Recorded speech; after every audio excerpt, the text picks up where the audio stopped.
So, hello everyone, and welcome to this Smart Talk Rewind number 1 and 2, where LSP and I will be going over the DAO, the golden rules of trading, and NFTs and the Swissborg's marketing in general.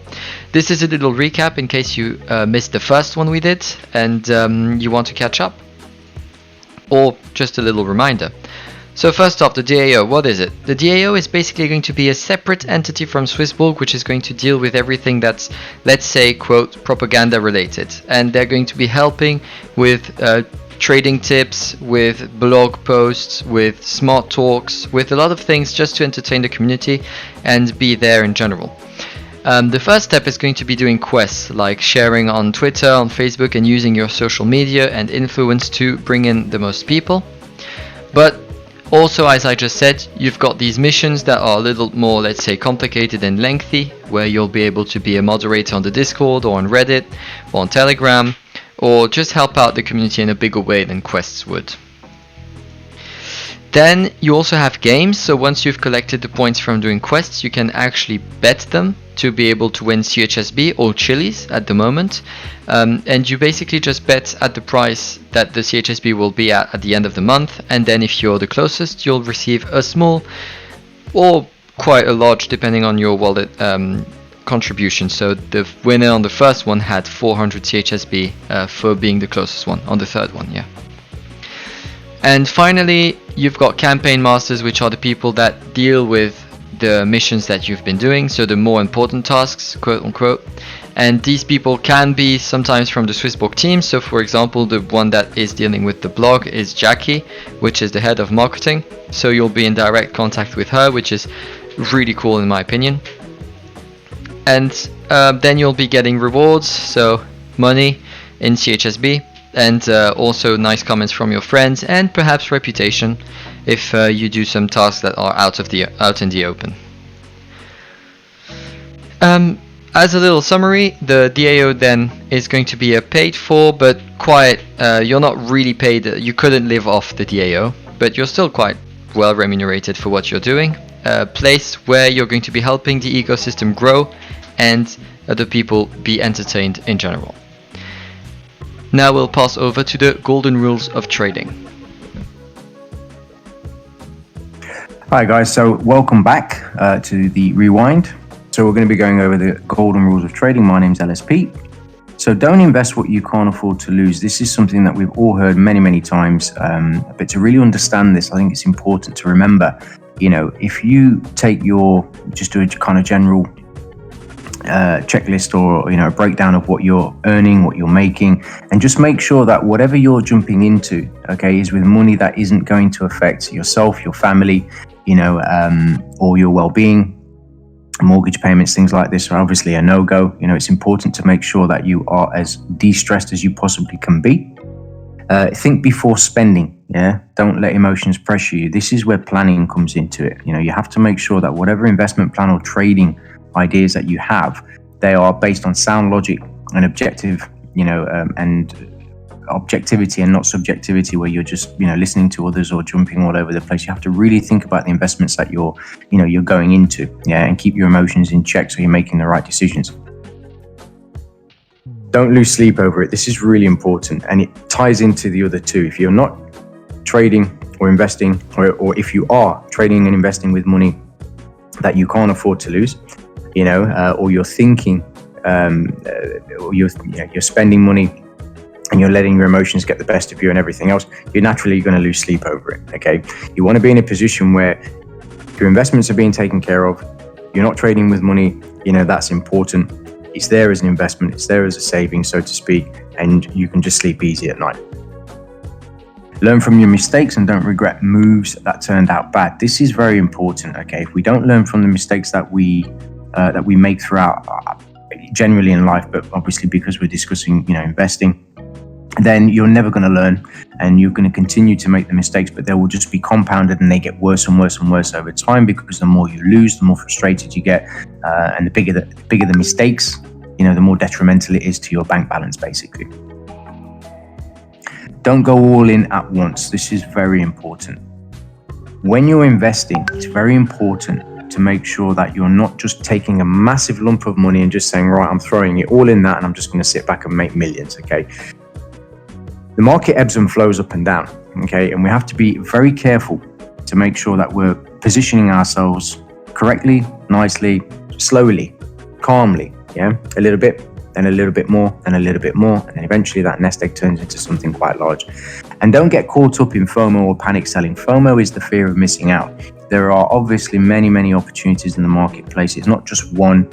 You know, you may see something, it explodes, and you think, oh man, I really wish I was on that. But there will be the next thing and the next thing and the next thing, you know.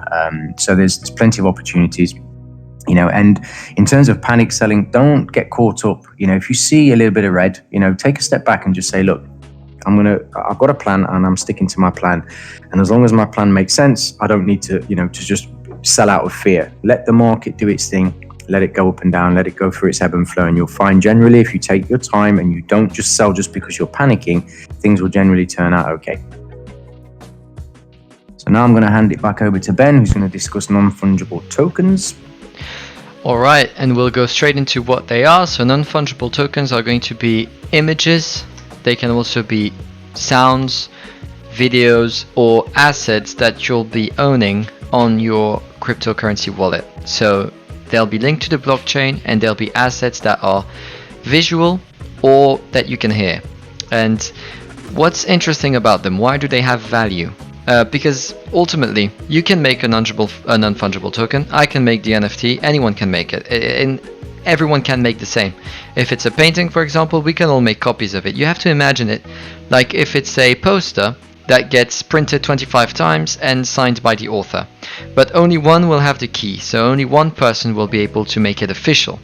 Just like if I copy the Mona Lisa, my copy will not have the same value as the official painting, obviously.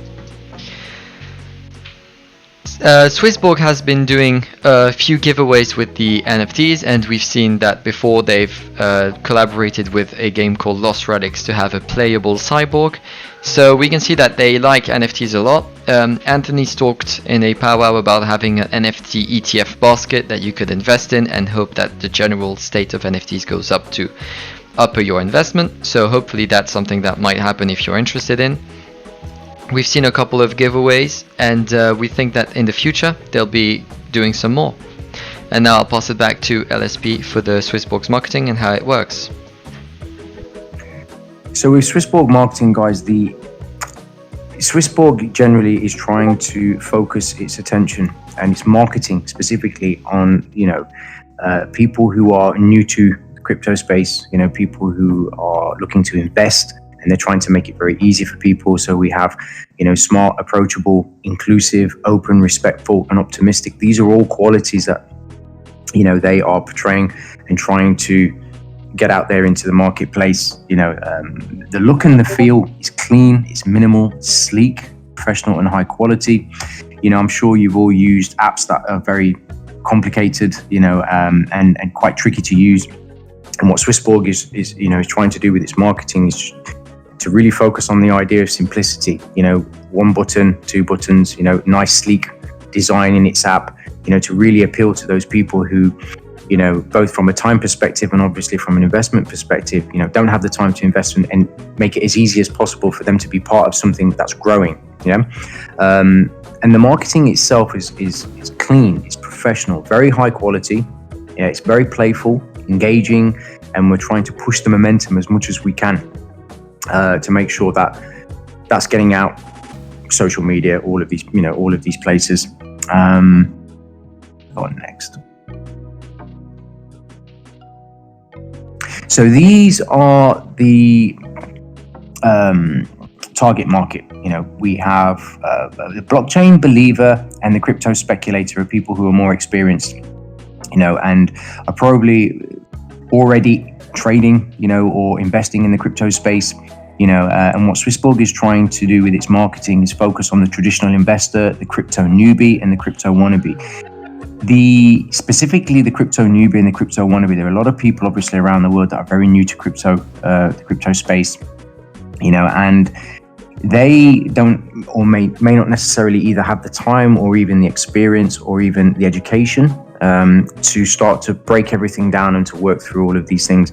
And what Swissborg is doing with its marketing is it's trying to encompass this idea that it's simple, and they're making it very simple for people to understand, and they focus on that idea of simplicity. So when a crypto newbie or a crypto wannabe wants to get into the marketplace and they find Swissborg, it's very pleasing to them, to the eye, pleasing in terms of ease of use.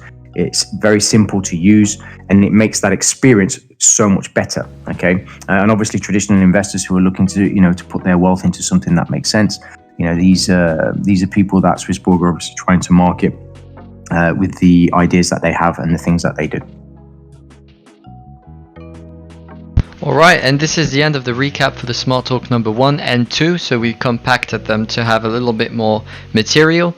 And as you may notice, that we did not do the CHSB analysis because these have to be themes that are timeless. If you do want to see the CHSB analysis, definitely hop on the Smart Talks every Thursday at 7:30 CET on the Swissborg's official Discord server. Wish you a very good day, and I hope to see you soon. Cheers!